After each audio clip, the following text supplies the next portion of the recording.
Kelley Ford with thelines.com on with us till the top of the hour. Kelley, tell us about the Lines and what's going on this week.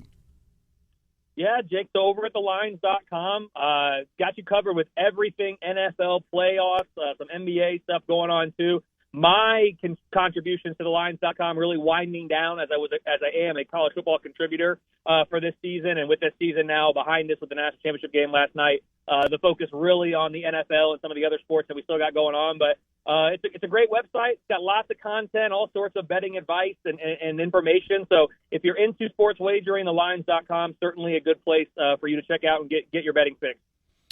I do want to get your thoughts on the NFL playoffs coming up here in just a bit. I have one more college football question. You know what I'll be interested to see with this 12-team format is, I hate to say that there's, favoritism this way or that way, but how does the committee even the playing field week without even the playing field in the sake of parity? And what I mean is this. Let's just say you have, 4 SEC teams and then, 4 Big Ten teams. How do we know that, or do they? How do we know that they don't try to maneuver teams to maybe front load all the SEC teams except one on one side of the bracket? Do they do something to make sure they get maybe 2 teams from the Big Ten or Big 12, 2 from the ACC? I have a lot of questions about this moving forward, if that makes sense.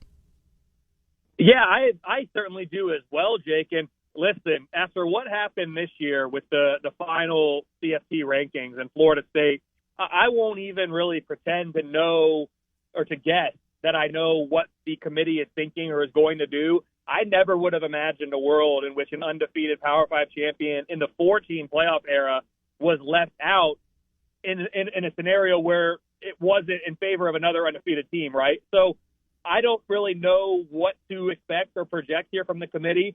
I still in my heart of hearts don't believe the committee will, they certainly should not. I don't believe they will try to manipulate a bracket to ensure this, that, or the other.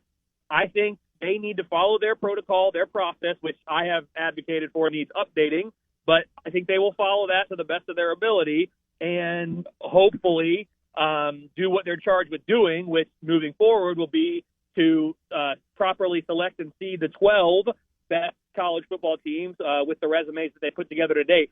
My biggest issue with the committee, Jake, is we need to reevaluate what is their charge. There's been so much confusion over the years, and it really came to a head here in 2023 with what is their charge? What is the charge of the committee? I think that needs to be reevaluated, restated, reshaped, all of that, before we even get into what are you actually going to do with these 12 teams.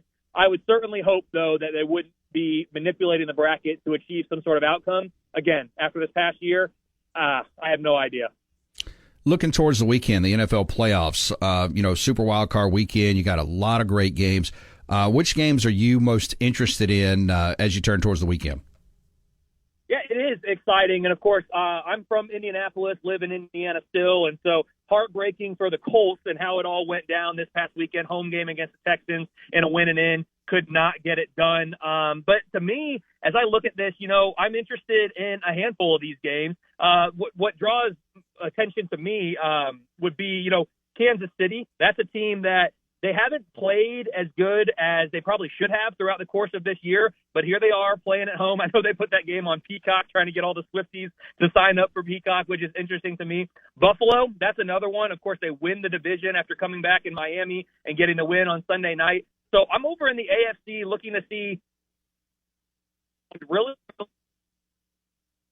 or at various points throughout the season. That's where I'm looking in the AFC. And then you go over to the NFC. I think the best team in football, not just in the NFC, is San Francisco. I really do. I know Baltimore is really good too. I think San Francisco is the best team in football, but I'm really curious about Dallas and see what they can do.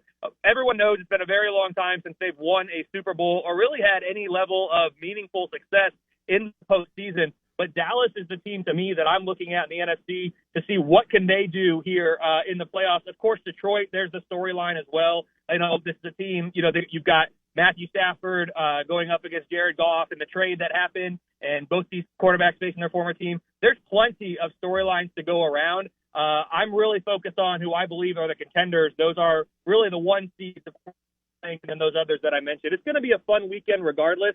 The NFL, for as much as I love the college football regular season, the NFL playoffs are hard to beat. The NFL's got a really good postseason format, and they're going to give us great games and great drama. You mentioned San Francisco. They are obviously, you can make a case for them being the best. Baltimore, you can make a case for them. Is it as simple as it's those two and then everybody else, or is there a landmine or two for both teams here in the next few weeks?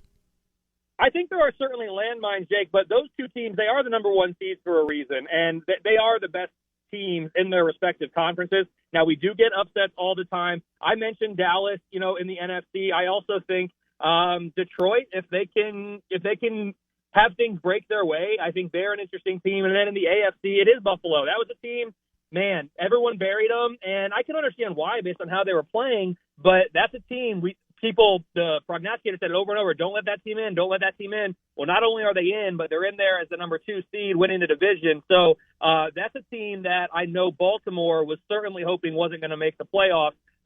They're in now, and it's going to be really good. Miami's a team, so much upside, but they have a big downside too. It's going to depend which Miami team shows up at each of those games to figure out how dangerous they're going to be. But the NFL players are always good for some surprises. Whether that carries throughout to the Super Bowl, I don't know if it will, because these number one seeds are so gosh darn good. But we will get some upsets here this weekend, I'm convinced. Make sure to check him out on X at KFordRatings, also KFordRatings.com and TheLines.com. Kelley, I appreciate your time. Look, we'll do it again next week. We'll get into some more NFL as we'll be into the second round of the NFL, and I'm sure there'll be some college football we can talk about. I love it, Jake. Thanks so much. Appreciate it. You guys have a good one.